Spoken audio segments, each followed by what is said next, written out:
মতলব উত্তর উপজেলায় নিষিদ্ধ সংগঠনের ঘোষিত কর্মসূচির প্রতিবাদে বিএনপি ও অঙ্গ সংগঠনগুলো বিক্ষোভ মিছিল করেছে। দুপুরে সুজাতপুর বাজারের দক্ষিণ দিক থেকে মিছিলটি শুরু হয়ে উত্তর মাথার 10 তলার সামনে এসে শেষ হয়।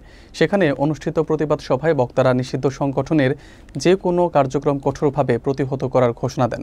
পাশাপাশি চাঁদপুর 2 আসনে বিএনপি মনোনীত প্রার্থী আলহাজ ডক্টর মোহাম্মদ জালাল উদ্দিনের নেতৃত্বে সংগঠনের নেতাকর্মীরা ঐক্যবদ্ধভাবে থাকার কথা জানান। বিস্তারিত থাকছে শামীম মিয়াজের প্রতিবেদনে। মতলব উত্তরে দেশের বিভিন্ন স্থানে নিষিদ্ধ ঘোষিত সংগঠন আওয়ামী লীগের কার্যক্রম ও ঘোষিত লকডাউনের বিরুদ্ধে উপজেলা বিএনপি এবং অঙ্গ সহযোগী সংগঠনগুলোর নেতাকর্মীরা আজ বৃহৎ প্রতিবাদ ও বিক্ষোভ মিছিল বের করেন। দুপুরের দিকে সুজাতপুর বাজারের দক্ষিণ পাশ থেকে মিছিলটি শুরু হলে নেতাকর্মীরা নিষিদ্ধ সংগঠনের বিরুদ্ধে বিভিন্ন স্লোগান দিতে দিতে প্রধান সড়ক প্রদক্ষিণ করেন। পরে মিছিলটি উত্তর মাথায় 10 তলা ভবনের সামনে পৌঁছে সংক্ষিপ্ত সমাবেশে রূপ নেয়। সমাবেশে বক্তারা দাবি করেন, নিষিদ্ধ সংগঠন হিসেবে আওয়ামী লীগের যে কোনো কার্যক্রম জনগণের নিরাপত্তা ও দেশের স্থিতিশীলতার জন্য হুমকি বলেই তারা মনে করেন।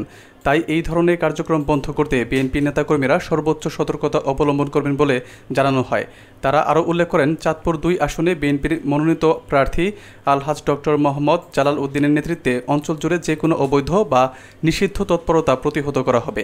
এছাড়া সমাবেশে উপজেলা বিএনপির ছাত্র বিষয়ক সম্পাদক খায়রুল হাসান বেনু, উপজেলা যুবদলের সিনিয়র যুগ্ম আহ্বায়ক ফয়সাল আহমেদ সুহেল, যুগ্ম আহ্বায়ক মোশাররফ হোসেন মুরাদ সহ অন্যান্য নেতারা উপস্থিত থাকার তথ্য তুলে ধরা হয়। উপস্থিত নেতারা জানান, এই আন্দোলনে শত শত নেতাকর্মীর অংশগ্রহণ প্রমাণ করে জনগণ নিষিদ্ধ কার্যক্রমের বিরুদ্ধে ঐক্যবদ্ধ।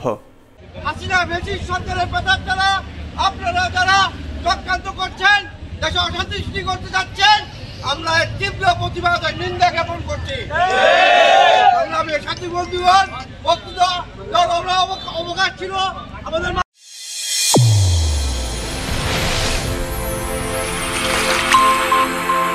চ্যানেল A1 হৃদয়ের স্পন্দন।